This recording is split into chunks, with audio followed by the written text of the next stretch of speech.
বন্ধুরা, একটা সাংঘাতিক বিপদ হয়েছে। সেই বিপদটা হলো, শপিং করতে যাচ্ছিল, আমরা গিয়েছিলাম আর কি, আমি আর ছেলে। ওর ব্যাগ শুদ্ধ সব চুরি হয়ে গেছে, ফোন টোন সমস্ত কিছু চুরি হয়ে গেছে। সেটাই আর কি। এখন যেহেতু সব চুরি হয়ে গেছে, সেই জন্য আর কি সে নানান জায়গায় এখন যেতে হবে। ওই যেমন ওই পুলিশ স্টেশন, তারপর এয়ারটেল অফিস, তারপর ব্যাংক। এই জন্য ছেলে বলেছে যে আমার স্কুলে চলে আসবে, তা স্কুলে ও হাফ ডে নিয়ে তারপরে সেই আবার ওইখানে গেলাম, যাচ্ছি এখন আর কি ওইসব করতে আর কি। এসে তোমাদের সব বলবো। তোমাদের বললাম না, আমার ছেলের সমস্ত ব্যাগের মধ্যে ফোন, তারপরে কার্ড ফার্ড যা কিছু ছিল সমস্ত কিছু শপিং করতে গিয়ে পুরো চুরি হয়ে গেছে।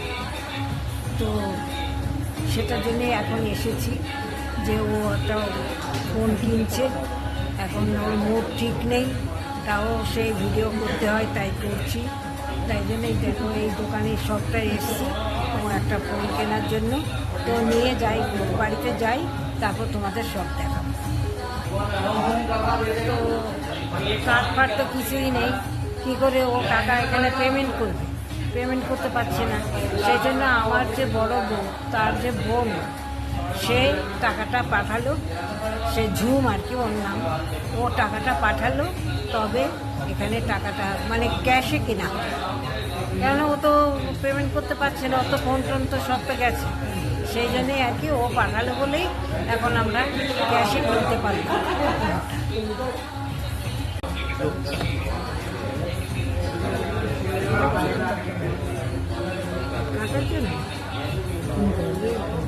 हाँ हाँ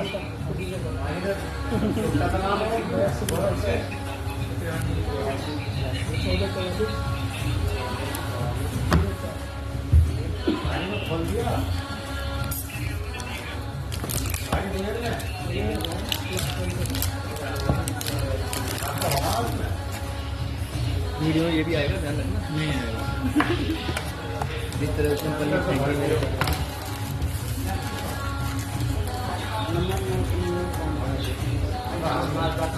किस नाम से बिल करना है?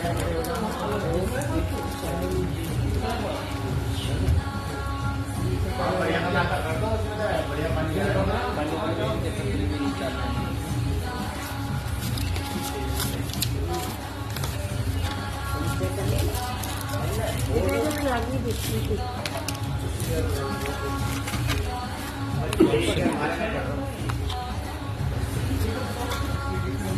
ওরা ফোনটাকে সমস্ত কিছু সিম টিম সব লাগিয়ে টাগিয়ে সব ঠিকঠাক করে দিয়েছে, পেছনের কভার টভার সব লাগিয়ে দিয়েছে। এবারে হয়ে গেছে সব, এবারে বাড়ি যাই, বাড়িতে গিয়ে তোমাদের দেখাবো। এই সব কাজকর্ম সেরে আসলাম বাড়িতে। যেমন পুলিশ স্টেশনে যাওয়া হয়েছিল ওই এফআইআর করার জন্য, তারপরে গেলাম এয়ারটেল অফিসে, যেহেতু ওর ফোনটা এয়ারটেলের। তারপরে সেই ওখানে গিয়ে সিমটা ব্লক করিয়ে আবার ওপেন করিয়ে ওই নাম্বারটাই ওপেন করিয়ে তবে আবার ব্যাংকে যেতে হলো। তো ব্যাংক থেকে ব্যাংকের কাজ করে এই সবে ফিরলাম।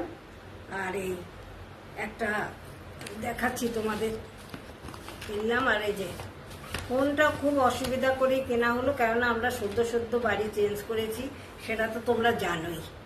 তো অনেক টাকা বাড়ি চেঞ্জ করতে লেগেছে, তো অ্যাডভান্স আছে, তারপরে সেই কুলি রয়েছে, যদিও আমাদের সোসাইটির ভেতরে, তবু কুলি টুলি তো অনেক মালপত্র তো ছিল, সেগুলো আনা এইসব করার জন্য অনেক টাকা বেরিয়ে গেছে। 1 লাখ, প্রায় 1 লাখের উপরে টাকা বেরিয়ে গেছে। তাই জন্য এটা ফোনও কেনার একটা প্রয়োজন ছিল, কিন্তু কি বলতো, এই মুহূর্তে হয়তো কিনতো না, কিন্তু এইভাবে এর ফোনটা চুরি হবে সেটা তো কেউই ভাবতে পারেনি। আর কি করা যাবে, সব কপালে থাকলে পরে তো সেটা হয়ই। আর এই যে দেখো ফোনটা, যে খুলে দে, এটা বার করে দে। এই দেখো এই যে ফোনটা, এটা কেনা হয়েছে। এটা ওই কিসের, এটা কি, রেডমি। রেডমি এটা কেনা হয়েছে। এই দেখো, এটা 28,000 টাকা দাম ছিল, সেটা ডিসকাউন্ট করে 26,000 টাকা নিল। আর যেই দোকানটা থেকে নেওয়া হলো আর কি, সেই দোকানটা থেকে আমরা প্রচুর ফোন মানে কিনি। সেই জন্যই আর কি, ওই এটা ডিসকাউন্টের কথা বলছি না, এর একটা এও দিয়েছে, এয়ারবাড দিয়েছে, সেটা অবশ্যই এমনি দিয়েছে, ওইটার জন্য আর টাকা পয়সা কিছু নেয়নি। এই খোলাটাই মুশকিল। এটা নয়, এটা অটোমেটিক না, ওয়্যারলেস। এটা এমনি দিয়েছে, এটার জন্য কোনো পয়সা নেয়নি। আর এই দেখো,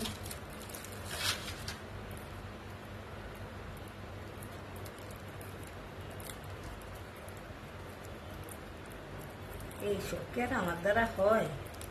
ওই যে প্লাস্টিকে মোড়া তো, সামনে থেকে ওইটা টানো, ওটা খুলবে, এটা খুলো না। হ্যাঁ, এটা তো টানো। এখানে আটকে আছে না, এরকম কি, এটা ওয়্যারলেস, খুব ভালো। আর লোকটার ব্যবহার এত ভালো, কি বলবো তোমাদের যদি কারোর ফোন টোন কেনা থাকে, তোমরা ওই দোকানে যেতে পারো, যারা অবশ্যই এখানে আছো আর কি, তাদের কথা বলছি। তো ব্যবহারটা এত ভালো। তো আর তারপর ওর আরেকটা ফোন, পুরনো ফোনটা, সেটার আবার ব্যাটারি খারাপ হয়ে গেছে। তো যা একটা ভাড়া গেল, যে কি বলবো, আর ওটার মধ্যেই তো ওর সব কিছু ফোনটায়। তো আর কি আর হবে, সবই ওনার ইচ্ছা, সেই আর কি। আর সবই ঠিক হয়ে যাবে আবার ধীরে ধীরে, সেটা কথা নয়।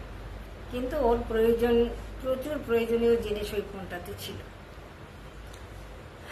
যাই হোক, এখন কেনা হয়েছে, এখন আবার তাই ওকে বলি যে যেটা হবার সেটা হয়, সেটা করে আক্ষেপ করে কোনো লাভ নেই।